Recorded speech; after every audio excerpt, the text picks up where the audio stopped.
and welcome to the Saorsa Podcast. My name is Duncan, and this is my guest, James. How you doing? Pretty good. All right. So this is the first episode ever tried to record. Still figuring it out. But yeah, I guess to start with, maybe just introduce yourself. What do you do? Sure. Who are you? Hey, I'm James. I think I said that already, but just in case you missed it the first time.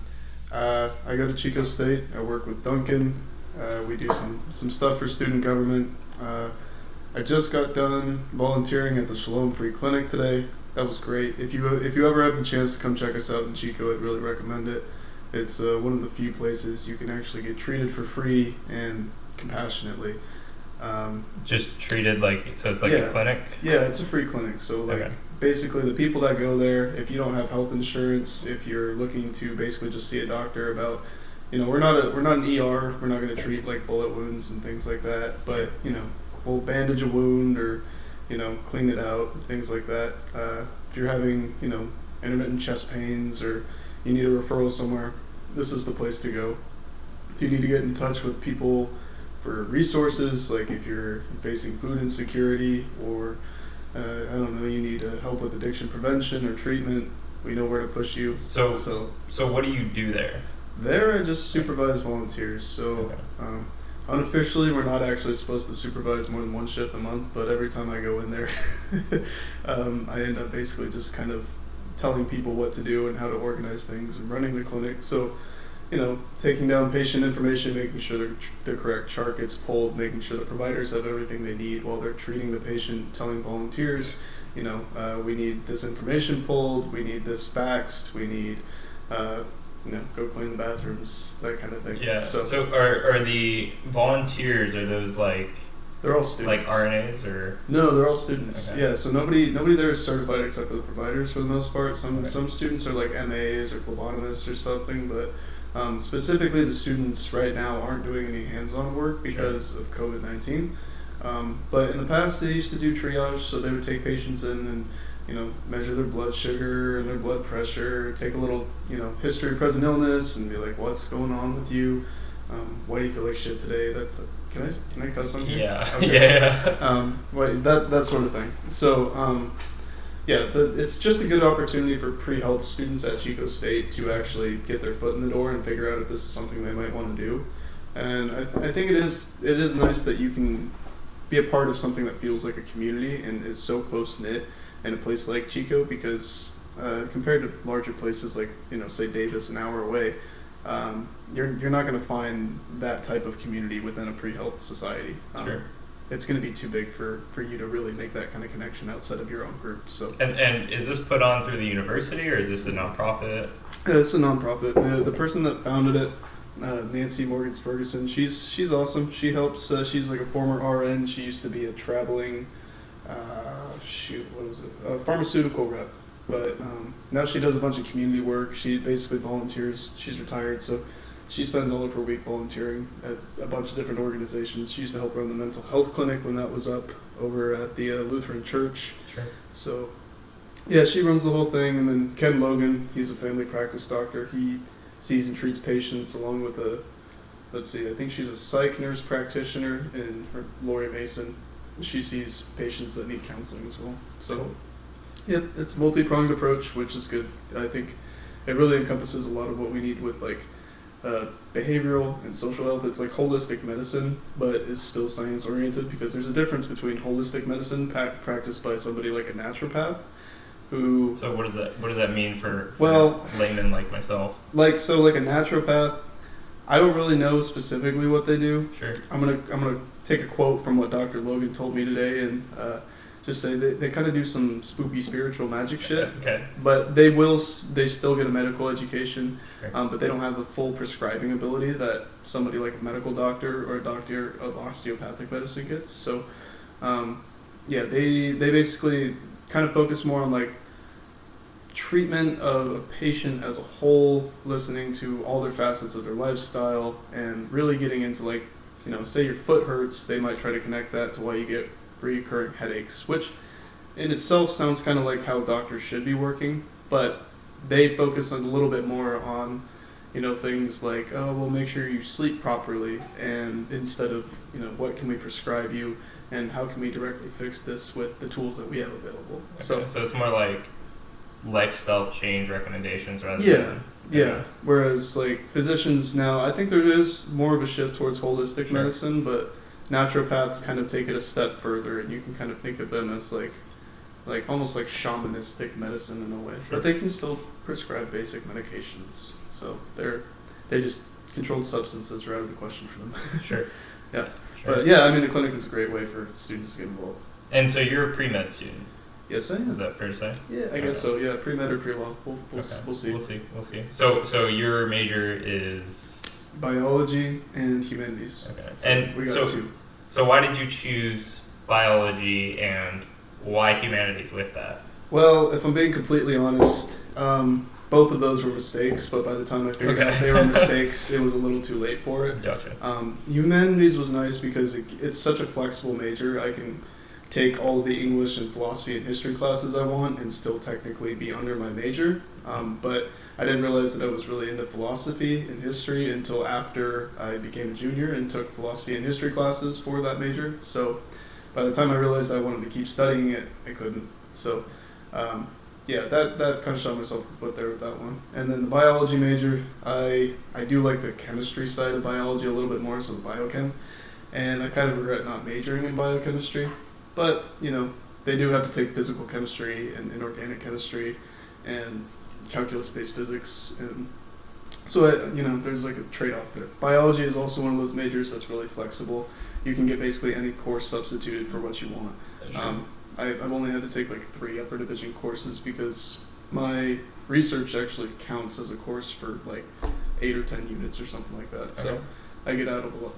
Both of them give me a lot of wiggle room to do what I want to do. And I know we've talked about your research in the past, but kind of explain that, and then also, like, are you done with that research? Is it completed now, or? No, yeah. So this research is going to go on for probably forever, just because my PI is. Sure. I don't know if he really knows the scope of what he wants to do and how he wants to put this paper together yet. Is it his research project and you're assisting? Yeah, okay. Yeah. So so essentially the way that our lab is structured. Some of the other labs on campus do this too. They have like a PI or primary investigator who is in charge of basically laying the groundwork for what they want you to study, and then they'll train you on the techniques that you're going to use to analyze and prove basically their hypothesis. So they'll give you a project, or a couple of people will be given a project, and they're basically just asked to, implement their training to get results, gather data, and then conduct analyses on it.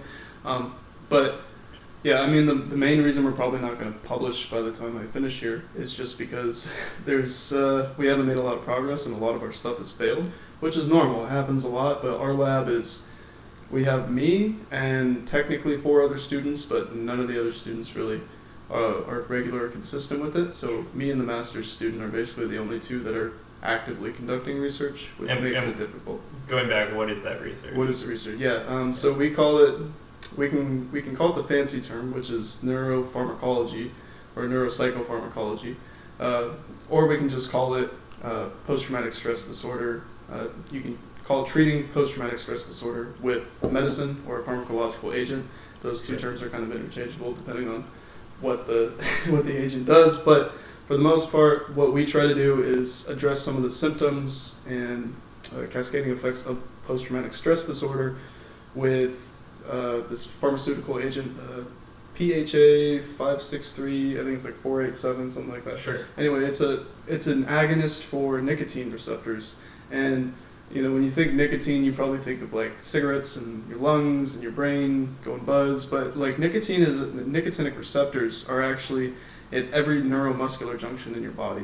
It's like one of the primary pathways for communicating. So like naturally. Yeah, naturally. So your body tobacco doesn't exist. There still is nicotine in us. Not necessarily nicotine. Sure. But nicotinic receptors that have, because there are different drugs that can bind to the same thing. Mm-hmm. So while nicotine can bind to these receptors, it's not necessarily the only thing that binds to it. Sure.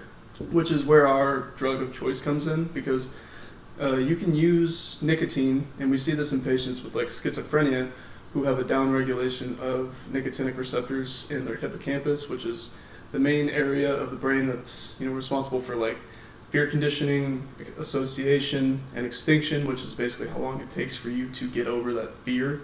Like you might be afraid of climbing a ladder the first time you do it, but after you do it 10, 20, 30 times, it becomes natural. Yeah. But the issue with impairment there is that sometimes that fear never goes away. So with post-traumatic stress disorder, a lot of the times what we see is that fear extinction persists. So by basically supplementing the endogenous hormones that you would be already producing that are lower in individuals with PTSD, our thoughts are, we can kind of substitute the body's, own hormonal chemistry and get the desired effect of fear extinction and a reduction in anxiety. So we see that a lot. How do you go about testing all that?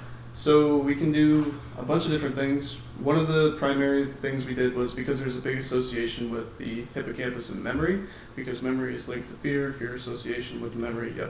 So one of the things we do is we stress the mice. So we put them through basically a gauntlet of stress-inducing activities, like we'll put them in a space restriction. We'll take like a 50 milliliter tube and drill some holes in there, and then put the mouse in there so he can't move for about 2 hours. That freaks them out, and then after about 2 hours, we'll put them in some freestanding water, and mice float, but they don't know they can float, so we let them swim freestanding. So you're waterboarding mice? Yeah. Okay. For lack of a better word, yeah. Okay. Yeah. For about 5 minutes. Sure. We take them out of the water, throw them in a little hamster ball, and mice are actually eaten by rats, so we put them in a hamster ball and toss them in a cage with a rat and watch the rat kind of bat them around a little bit and play with them. One of the mice actually, a couple of months ago, lost the tail to it, so he was a little nubby. And then after that, we take some diethyl ether and put them in a box with that. That's the stuff that dentists used to put people under with in the 1800s that caused brain damage. Which is why we don't use it anymore, but we can still use it to anesthetize mice because they're not going to live very long. So, because you're waterboarding them. Because we use them. We use that. We put them to sleep, and then we ear punch them. There's a bunch of different positions on the ear that we use to identify them. And from there, we basically, leave them to either be treated, untreated, by this drug that we're using. Mm-hmm. Once we have that established, then we just recently finished up using behavioral analyses. So you can kind of think of what I'm about to describe as a gigantic asterisk. So it's a maze that is basically, it's got 8 arms to it in a central area. And each arm is symmetrical. It all looks the same. It's just basically, think of like a hallway with 8 hallways surrounding a central room, and each of the hallways leads to nothing. It's just a barrier, so just a wall. So we put food at the end of each hallway, and the mice are supposed to remember which hallway they've been to, and they eat the food, they come back to the center, and they go to each arm, eat all their food, and they're supposed to remember which ones they've been to. And know that they remember because they don't return to one. Because they don't return. Okay. Yeah. So we starve them. I say starve. We don't. You make them hungry. We make them hungry. Yeah. For about a day beforehand, so they haven't eaten. Gotcha. So we train them for a period of about 10 days before we actually start conducting the tests, and we acclimate them to this little chamber, to this procedure with the 8 arms for about 3-4 days. Check and see how many times they return and make mistakes by going back to the arms they've already eaten from.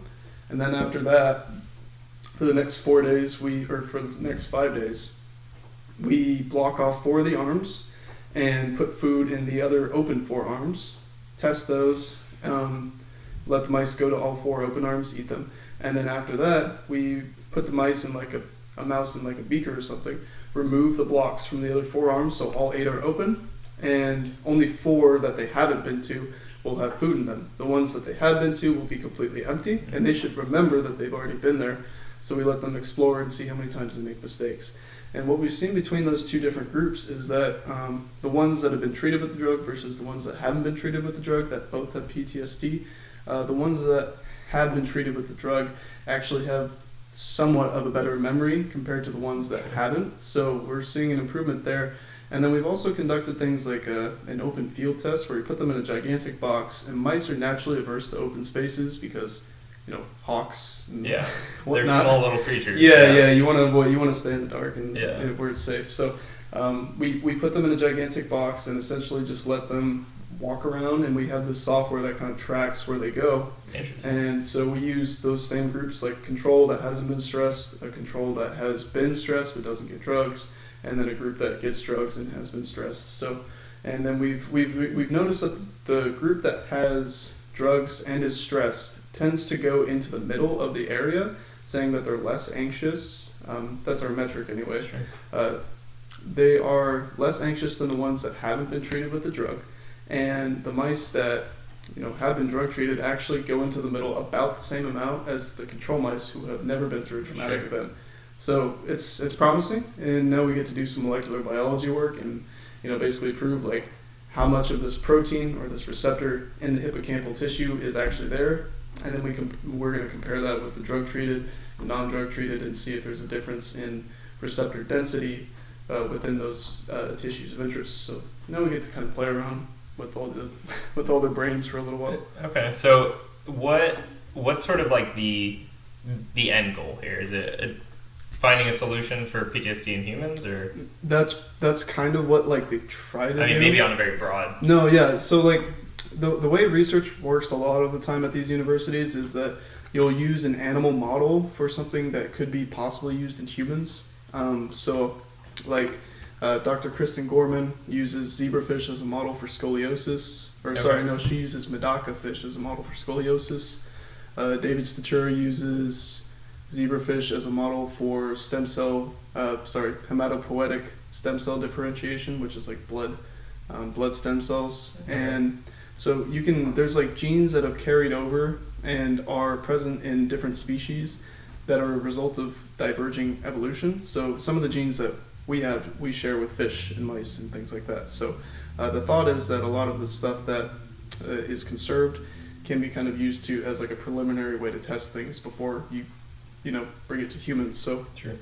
But a lot of the time you don't actually have the end goal in mind to like treat humans, because honestly, if my professor publishes this data, or if he ever gets the chance to, he's not going to like reach out to like somebody at Auburn, sure, call them up and say like, hey, I found this new drug. Like he's just going to publish it, and it'll just be in a journal.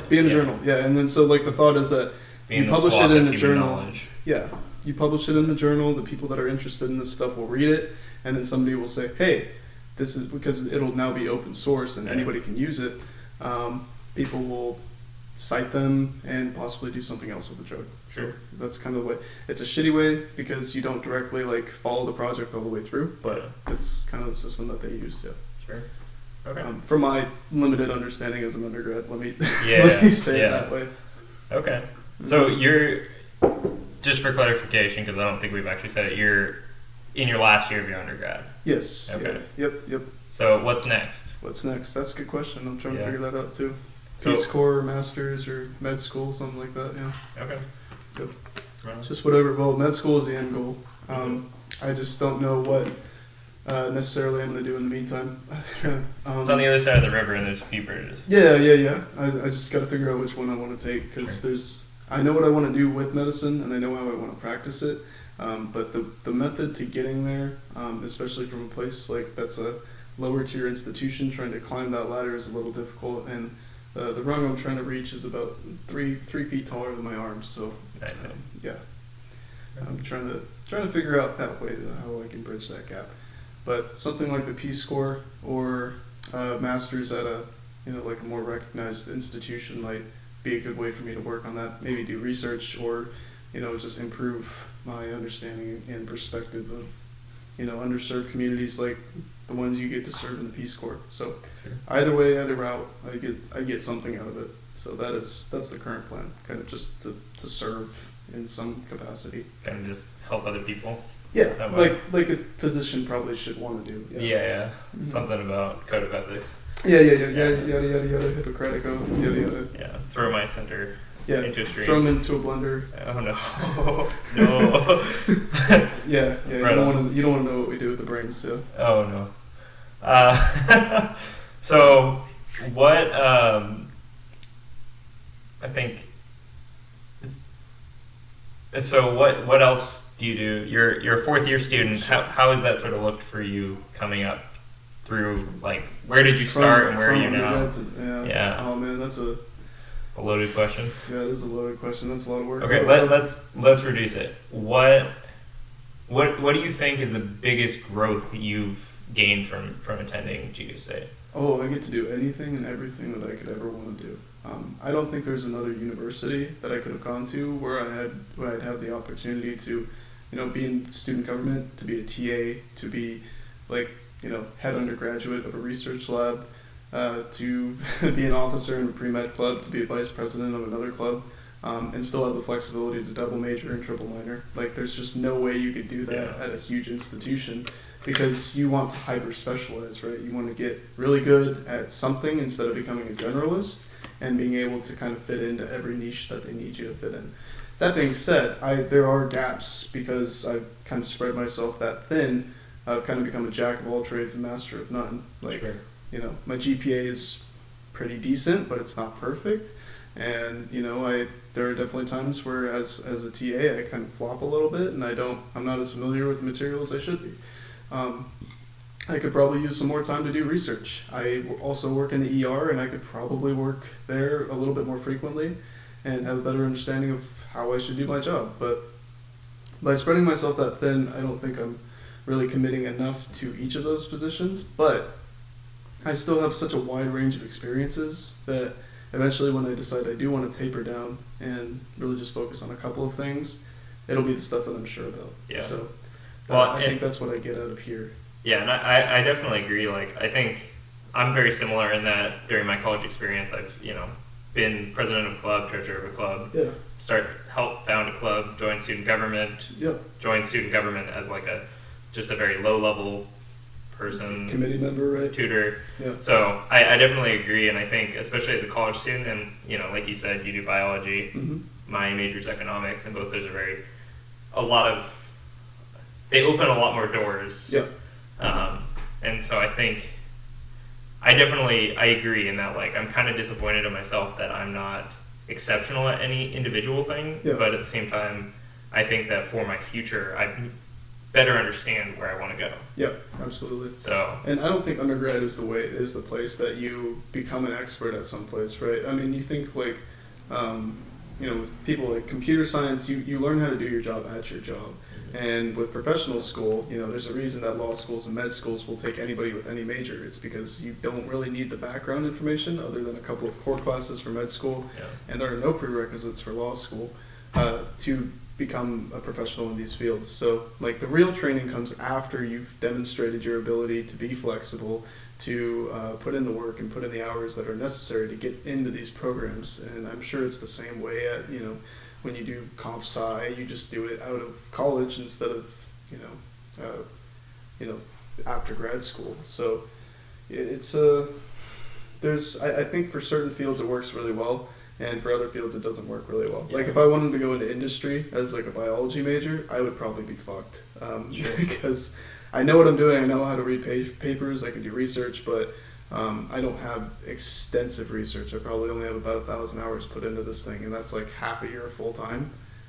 So considering, I could probably get an entry-level job somewhere, but biology majors make on average about $30,000 a year after they graduate. Sure, because it is sort of so general. Yeah, it's so there's only so much you can do without an actual master's or PhD or a doctorate. Sure. So, yeah. But that being said, breadth of experience is good. Depth is important too, but I think there's a time and place for that later, because you have, the rest of your life to actually dive into your career. Yeah. So you mentioned that law school is a possibility. Yeah. But you also said you want to do good in the world. So how do you go from being a lawyer to actually doing good? Yeah. Good question. Well, I think the best way I could answer that question is that or what's your law vision, school maybe? Law school would give me the ability to understand and read policy that's already been implemented, and to study it full time, and really put myself into understanding the way this is structured, the way our system is structured, and how to go about, one, changing it, or two, leaving it as it is, because it might work already. So, I mean, my end goal would be to eventually, maybe after practicing medicine for a little while and feeling like I've actually done some good in the community, broaden my scope of practice to focusing on like larger community issues and possibly going into trying to shape health policy. So by focusing on something like law school, I think I would have the tools that I need to actually implement a lot of the stuff that I want to see changed, which is, like, I know socialized medicine doesn't work, but there's got to be a system, and I don't know this yet, which is why I want to go to med school and why I want to study this stuff, that addresses disparities in care, because they exist. I see them every single day when I go to work. I see them every single day when I volunteer. And when you say disparities in care, do you mean based on access, class? I mean like class, access, rural providers versus urban areas, and just how much stuff costs. Because like there was a time I didn't have insurance for about 6 years because my family just like literally couldn't afford it, and my dad's income was it was peaks and troughs. So we would qualify for Medi-Cal for about 3 months, and then we would not qualify, and then we qualify, and then we wouldn't qualify. And it takes about a month to get approved. So we'd have insurance for like 2-month births, and that's pretty much it. So systems like that, making sure it's more generalized and accessible to everybody below a certain income bracket that can't afford to pay for private insurance would be a great way to work on it. And I think implementing like a voucher system and standardizing the price of everything and giving people the opportunity to choose which companies they want to go through, and then just letting the company that gets the most buy-in operate because they're doing it better than everyone else would be a good way to kind of implement capitalism and socialism at the same time. Yeah. So things like that are things that I want to look at. But I think there's also, outside of just like the way the system is structured, all of our healthcare systems right now are primarily focused on treatment rather than prevention. And I think that's one of the big things that I really want to encourage in community health before trying to shape policy, right? Because a lot of this stuff, cardiovascular disease, like we look at that, the rates jumped up from it was 30% of the United States population in 2000, and in 2018 it was 42%. And that's just obese individuals, but that statistic's not much better because 40% of the adults in the United States are obese, and if we're counting overweight individuals, that number jumps up to 73%. 73% of 330 million people. Yeah. And if 42% of those 73% are getting cardiovascular disease, and they're at higher risk for heart attack or cerebrovascular accidents like strokes and things like that, that puts a lot of strain on the healthcare system as a whole, but it also puts a lot of strain on people and their happiness, their well-being, and their families, So and financials. It's sort of so I did some during my Model UN course. We did I was sitting on the Commission for Narcotic Drugs, and so we were talking about how there's sort of two ways to address the problem. Right. Obviously, on one side, you don't want people to be doing drugs, right? But on the other side, you want to make sure that people aren't making drugs because once they get them out there, people are addicted, and then that's an issue. So that all to say, it's sort of like two ends of the spectrum in the healthcare system. We need more doctors and better facilities, but also we just need people to be healthier, and we need to help them. Mm-hmm. Would you agree with that? Yeah, absolutely. Because I think it's strange that we've improved our quality of life so much that it's literally killing us. Mm-hmm. We're at a point now where we have so much wealth of food calorically, that it's causing us to have all of these issues. And especially when it comes to processed foods, because those end up being the cheapest, which is where I'm talking about those disparities lying, because the people that are least likely to be able to afford insurance and healthcare are probably the ones that also live in food and activity deserts and lead sedentary lifestyles and end up, being the ones that are going to have cardiovascular disease in the first place. So I'm familiar with a food desert, but what's an activity desert? What is that?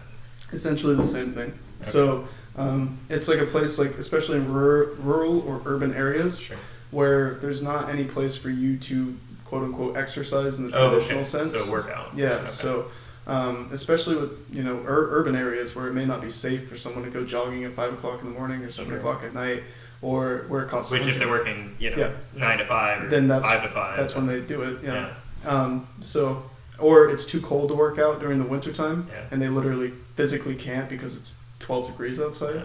or say that the gyms around them are like $200 or $100 a month. Even $100 a month is incredibly expensive. So, like the way we would kind of go about fixing that, I think, is to just subsidize the hell out of fitness as a whole, and create public spaces for these. Like, because we have parks, but why don't we have public gyms? Yeah. And we have national parks and things like that. Those are staffed, but I think we really want to get ahead on healthcare and improve the taxpayer burden, like how much we're paying for these people's care, especially through Obamacare or Medi-Cal, things like that. We have to focus on prevention, and one of the ways we can do that is just by allowing people to use what they're being given. Like, we have all these tools on the internet that tell us, like, well, this is how you calculate your total daily energy expenditure, and this is the program you can follow if you want to get into powerlifting. You don't know what you don't know. Where do you do it? And you don't, exactly. Yeah. So we would also need to go back and, from a policy standpoint, alter the education system, because we all took health in high school, but that was just like, condoms are good for the community and bananas are, good for your skin, and that type of, like, nothing really important. And we didn't really get a good sense of, like, calories in versus calories out. Like, what the hell does that even mean? Does it matter what kind of calories they are? And here's a hint, it really doesn't. But for the most part, we're not, like, taught what our bodies actually do. And I only learned really in depth, like, how metabolism functions and how interconnected everything is hormonally, metabolically, in like the second semester of biochemistry, which is like a senior level course that you're supposed to take your last semester. So, like, I was fortunate enough to have taken it during my junior year, and now I have this perspective every time I go into the ER, every time I, like, talk to students on campus, or even just go to the gym. Like, all of these people just don't know, because we weren't taught it, we weren't primed it. We were just taught that, like, mitochondria are the powerhouse in the cell. Yeah, but why? And when is that important and when is it not? Sure. So I think improving healthcare and focus on nutrition, like just focusing on science as a whole, would be a great way to start, giving the public the tools that they need to improve their own health. And then once we give them the knowledge, they can use what we're giving them and put it into practice by, eating healthier, subsidizing, fresh produce so that it's easier and more affordable than pizza is. Because 7-Eleven is like $1.50 a slice, right? But like, you're not going to buy a head of broccoli that costs $6 that you're only going to use once. Yeah. And it doesn't stretch as far. I think what's really interesting, because I'm just thinking about, we're both university students, go to the same college. Yeah. And these sort of public goods, like the idea of a public gym, like this is an ideal, like, case study. Yeah. Because if you want to see, okay, what's the usage? What's the actual cost per head? Mm-hmm. We have, schools that have a population that has access to a public gym. We can directly, compare a college that has one versus one that doesn't, and figure out that treatment effect. Well, the nice thing is most universities do have gyms, and they're like world-class facilities. But once you're out of college and you're still struggling, like, it's not there anymore. I mean, thank God we have something like the Rec, because that's like a world-class facility, but it also costs like, what, $200 million to build? Yeah, I mean, I don't know the exact number, but it's costing us, like, broken up because, gyms inherently are more economical as less people use them for the individual. So I think it comes out to, like, the equivalent of like $25 to $40 a month.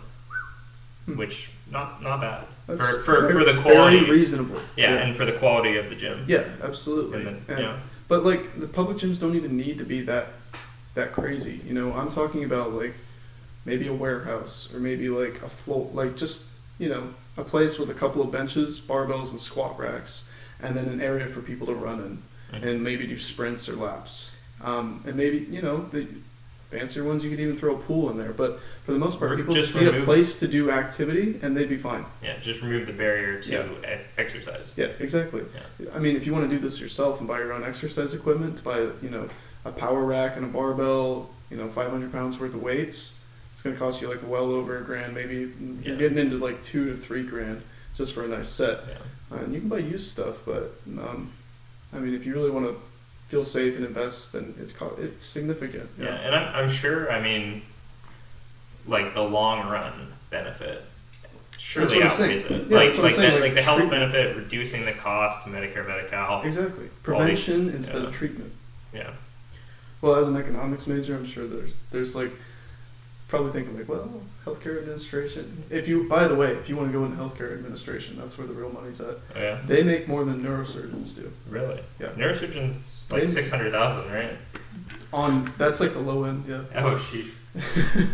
Yeah, but yeah, you finish a grand total of 15 years of training. Sure. From undergrad to by the time you're a big boy doctor. Yeah. To get that $600K a year. So. Yeah. So you mentioned that sort of the long-range goal, at least now, and obviously life happens and things change, the long-term goal is to get into health policy. So if you had the opportunity to make one policy change today, what would it be and why?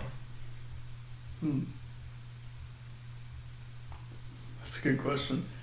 I think it would have to be like the educational change, like really just improving and standardizing, making health class like we'll take like an English class every single year of high school, but why don't we have a health class every single year? Well, PE. No, but like learning about health. Sure. And PE doesn't, I mean, it PE exists. is not, it's, you run a lap or two, but they don't tell you like, what you should eat after you run that lap. They don't tell you like how to count calories or how to eyeball things. And for me, it's like second nature now because I was like addicted to MyFitnessPal for 4 years. So I can look at a whole pizza and be like, that's probably like 2,400 calories and like 80 grams of protein. But to the layman, they just look at that and they're like, that's a fucking pizza. That's a pizza. Like, why aren't we teaching people this? Yeah. So I mean, I think I would start there. And it wouldn't even have to be that long. You could teach them some introductory biology and biochemistry, and that sounds super scary to the layman, and it shouldn't. It scares me. Yeah, and it shouldn't. That's the thing, because it's really not that. I'm a fucking idiot, and I understand some of it. So what I'm saying is, like, people should be allowed to have the opportunity to study this without having to go and get a biology degree. Yeah. It should be just like basic education, just like English is. It should be part of the general education. Yeah, we're building our minds constantly, but we're kind of forgetting about our bodies, and it's putting stress on our minds in the long run. So it just makes more sense to teach people how to take care of themselves. I think it's really important. And mental health improves with, exercise, and self-confidence improves as well. It's just, improving your well-being improves your well-being and improves your well-being. There's just like not really a downside here other than, maybe we'll get a couple herniated discs because people are ego deadlifting, but I've never seen a guy do that. Yeah. Hey, James. Hey, 400 pounds at the gym the other day. That was clean. Yeah. Right on. Yeah. Well, I really appreciate having you on. It's been a great conversation. I hope people are able to understand, sort of some of the things you were talking about in regards to like just how the experimental process works and, where health policy could be going from someone who's looking to work in that field. So, thanks for having you on. Do you have any final comments? No, other than this microphone is super nice, and I'm a little jealous of whoever owns it. But thanks for having me. This was cool. Of course. Alrighty. Well, thank you so much, and have a wonderful night.